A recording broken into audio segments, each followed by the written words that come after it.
ভারতে সংখ্যালঘু মুসলিম সম্প্রদায় সহ অন্যান্য সংখ্যালঘুদের উপর অত্যাচার নির্যাতনের অভিযোগ বেশ পুরনো। দক্ষিণ এশিয়ার এই দেশটি অতীতে বহুবারই আন্তর্জাতিক অঙ্গনে এই ধরনের অভিযোগের সম্মুখীন হয়েছে। এবার ভারতে মুসলিমদের দুর্দশা নিয়ে সরব হয়েছেন ভারত শাসিত কাশ্মীরের সাবেক মুখ্যমন্ত্রী মেহবুবা মুফতি। তিনি বলেছেন, ভারতে মন্দিরের সন্ধানে মসজিদ ভেঙে ফেলার চেষ্টা চলছে। 1947 সালে যে অবস্থা ছিল আমাদের সেই দিকে নিয়ে যাওয়া হচ্ছে বলেও অভিযোগ করেছেন তিনি। গত রবিবার এক প্রতিবেদনে এই তথ্য জানিয়েছে ভারতীয় সংবাদ মাধ্যম এনডিটিভি। ভারতের সংখ্যালঘু নির্যাতন নিয়ে পিপলস ডেমোক্রেটিক পার্টির প্রধান মেহবুবা মুফতি জম্মুতে সাংবাদিকদের বলেন, আজ আমি ভয় পাচ্ছি। 1947 সালে যে পরিস্থিতি ছিল আমাদের সেই দিকেই নিয়ে যাওয়া হচ্ছে। তরুণরা চাকরির কথা বললেও তারা তা পাচ্ছে না। আমাদের ভালো হাসপাতাল, ভালো শিক্ষা নেই।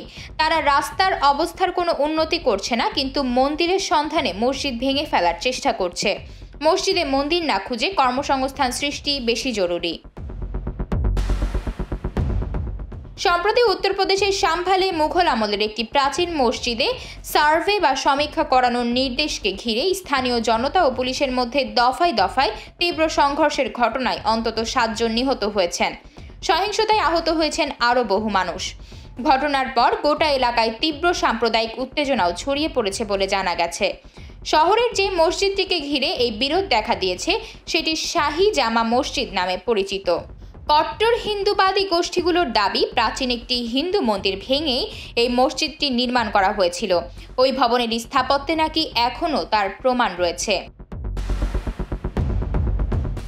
মেহবুবা মুফতি রাজস্থানের আজমিরে অবস্থিত বিখ্যাত সুফি সাধক মঈনুদ্দিন চিশতির দরগাহ নিয়েও একই ধরনের বিতর্ক তুলে ধরেন।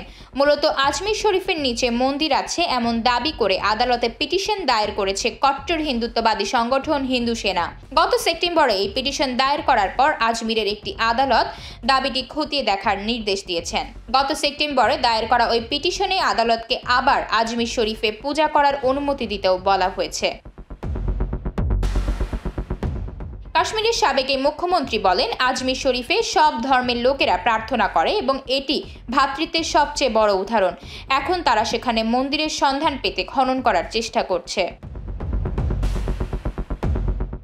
উল্লেখ্য, মানবাধিকার এবং ধর্মীয় স্বাধীনতা সম্পর্কিত প্রতিবেদনে মার্কিন স্টেট ডিপার্টমেন্ট গত বছর ভারতে মুসলমান, হিন্দু, দলিত, খ্রিস্টান এবং অন্যান্য ধর্মীয় সংখ্যালঘুদের প্রতি আচরণের বিষয়ে উদ্বেগ প্রকাশ করেছিল। এছাড়া ভারতীয় সাংবাদিকদের উপর ভারত সরকারের নির্যাতনের বিষয়টিও সামনে আনা হয়েছিল ওই প্রতিবেদনে।